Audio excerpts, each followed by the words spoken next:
Hey girlfriends, it's Rebecca and Erin. Hi. And we are here at InBetweenFriends.com to chat with you because we have nothing better to do with our time.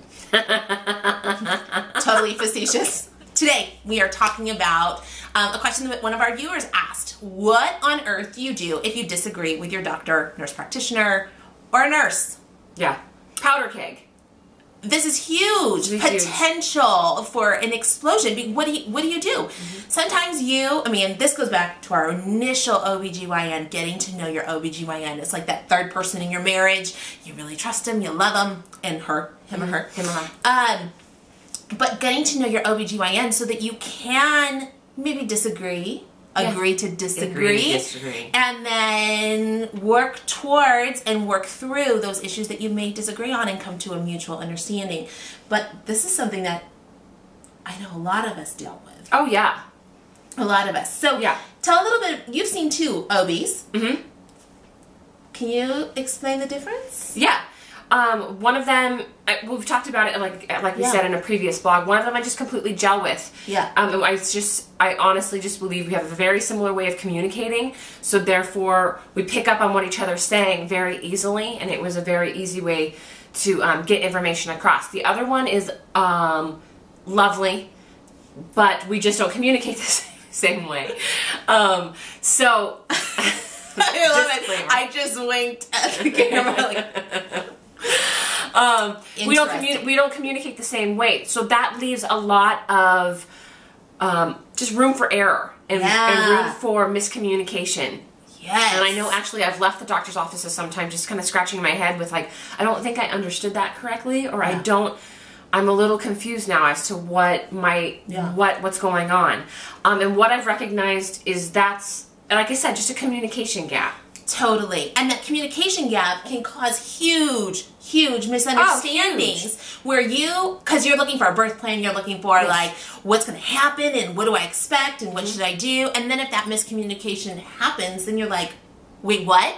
You didn't say that last appointment. Meanwhile, you're like, oh, wait, I'm the incapacitated one because I have no brain. And that's what I found out, though, too, is that ultimately I don't have the ability to answer or ask the questions maybe as correctly as I would like to normally. I just don't have the full capability of my vocabulary anymore. It just doesn't exist. So because I'm at a little lesser capacity brain-wise, I really need to have somebody who has the ability to communicate to me on my level completely. Clearly. Very much so. Yeah. And we would also tell you this, okay.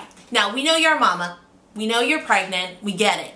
We know that you think you know what's best for your body. However, you did not go to med school, and if you did, this doesn't apply to you.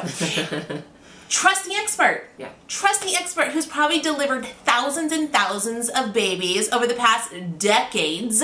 I know for mine, he was like going on his 20th year. His like gazillions of babies. You see the wall walking down to all the rooms with pictures of the babies that he's delivered. And you know what? Trust him. Yeah. And then we would say there are two levels of where you can really weigh in on. If it has to do with the health and safety of you or your children or child, defer to the doctor. Yeah. You just don't know what's best. You don't understand all the intricacies of your body, of what the baby needs, etc. Trust that. Yeah. But if it happens to be a sense of comfort, if it's a sense of preference, it has nothing to do with the health or the safety, go ahead and give your 2 cents. That's not going to hurt anything as long as you understand that you will defer to either your doctor or even like some of you are doing home births, your doula, your midwife. They have experienced these things. They know what's best. Go ahead and trust them. That's trusting the expert, like we've said. Yeah. You need to trust them. Make sure that relationship is there. So that is super helpful for me. And again, I always have to just recognize I'm kind of at a lesser capacity. So I really kind of usually take a little bit of the blame myself. I always do. And I'm not pregnant. Just like it's my fault.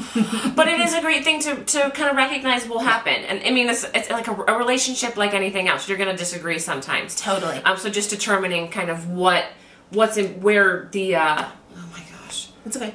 It's okay.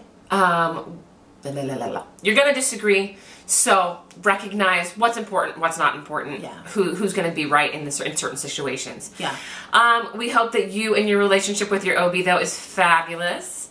and that you are getting all the information that you need from them. Yeah. We would love to hear some of your questions and feedback in regards to this. Please check out our website at www.inbetweenfriends.